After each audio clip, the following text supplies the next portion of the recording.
Chers amis, l'une des rabbiniotes de très grande renommée en Eretz Israël, en France aussi, je crois d'ailleurs dans le monde entier, la rabbinite Agaï, m'a soumis 3 questions qu'on lui a posées le jour de Tisha B'Av. L'une des leçons qu'elle donne toujours cette rabbinite, c'est qu'une rabbinite, c'est pas un rave. Quelquefois, il y a des questions de halacha complexes qu'il faut soumettre à des rabbinim.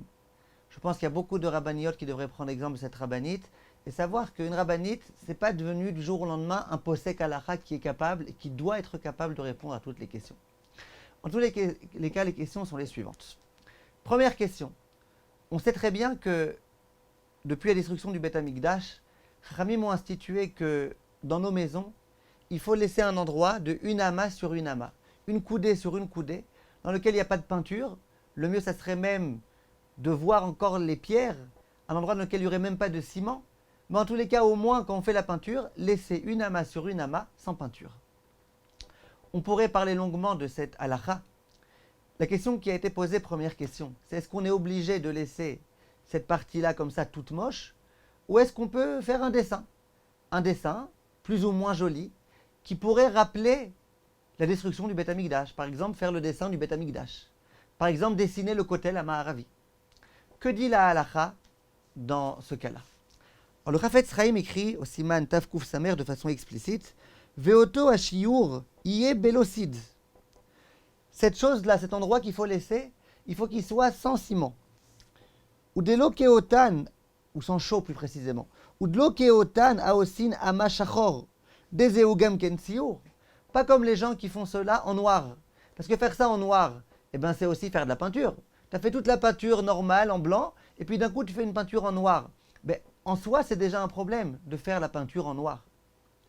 Donc, dit le Chafetz Chaim, faut pas faire comme ça. Dans le Mishnah Brura, le Chafetz Chaim dit Veyesh mekomot sheosim shachor vekotvim al ze zecher la churban. Il y a des endroits dans lesquels on laisse ça en noir, et on écrit au-dessus zecher la churban, en souvenir de la destruction du Beth Amikdash. Dit le Sha'ar HaTziyun, Avde vechaye adam machmir gam beze. Bien que le chaye adam il dit qu'il faut être rigoureux à l'égard de cette halakha, mikol makom nireden imchot biyadam ekilim. Malgré tout, ceux qui font comme ça, laisse-les. C'est pas la peine de protester. Pourquoi? Parce que le Elia Rabba, tu vois qu'il a amené au nom de la Aguda, qu'il y en a qui laissent ça en noir. Donc, puisqu'il y en a qui laissent ça en noir et tu vois que certains décisionnaires ont autorisé, ceux qui veulent dessiner en noir cet endroit-là, tu peux les laisser tranquilles.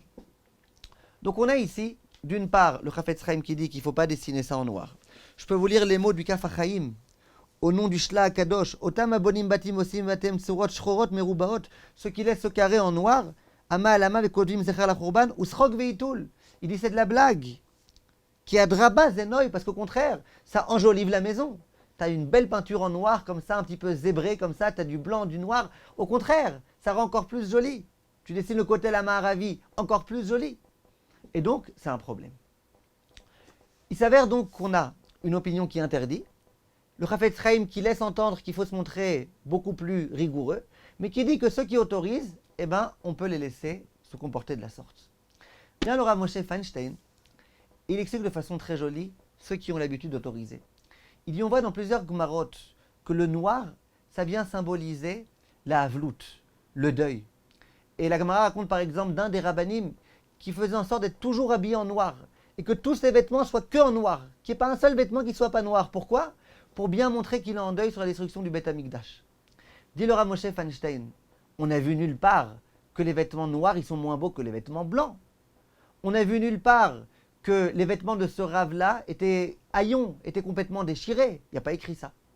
Ça veut dire que ces vêtements étaient tout à fait impeccables, ainsi qu'il y a écrit dans la Gemara dans Masechet Shabbat que les Talmidei Chachamim de Bavel, ils faisaient en sorte que leurs vêtements soient toujours impeccables. Donc c'est sûr que le vêtement était impeccable. Or qu'est-ce qu'il y a quand il est noir? Eh bien le noir, ça symbolise le deuil. C'est pas que c'est moins beau, c'est que ça symbolise le deuil. Dit le Rav Moshe Feinstein, il amène des preuves. Il dit, on m'a pas demandé que ma maison elle soit moins jolie.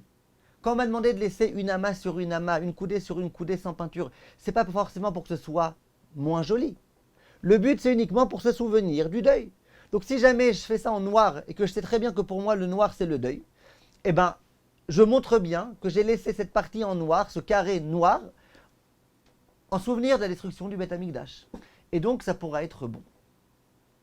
On a posé la question au Rav Chaim Kanievski dans le livre Sheilat Rav.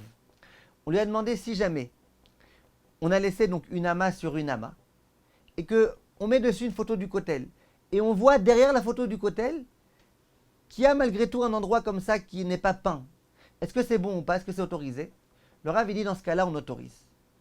Mais dans le cas où on recouvre complètement l'endroit dans lequel il y a le kotel, ça dit le Rav Chaim Kanievski que c'est un problème, à moins que la photo on puisse la retirer à n'importe quel moment, auquel cas le Rav émet un doute, il ne veut pas trancher de façon explicite. Donc on a ici l'opinion du Rav Chaim Kanievski qui autorise que dans ce cas-là. On a l'opinion de tous les grands chachamim qui veulent dire que de faire un beau carré noir ou avec le dessin du kotel, etc., c'est pas bien. Et on a certains chachamim qui ont voulu autoriser, comme dit le Rav Moshe Feinstein, en disant que finalement, si on se souvient de la destruction du Beth Amikdash, c'est bien. En pratique, bien évidemment, mes chers amis, si on peut se montrer plus rigoureux, essayer de s'acquitter d'après tous les décisionnaires, c'est sûr que ce sera beaucoup, beaucoup mieux. Donc, le mieux, essayons, Be'ezrat Hashem, dans nos maisons, jusqu'à la reconstruction du Beth Amikdash très très rapidement, essayons de laisser une ama sur une ama, qui soit en bonne et due forme, une ama sur laquelle il n'y a pas de dessin, sur lequel on n'écrit rien du tout, et de cette façon-là, on s'acquittera d'après tout le monde. Je continue avec l'autre question demain, Be'ezrat Hashem, dans un autre cours. Merci de votre attention.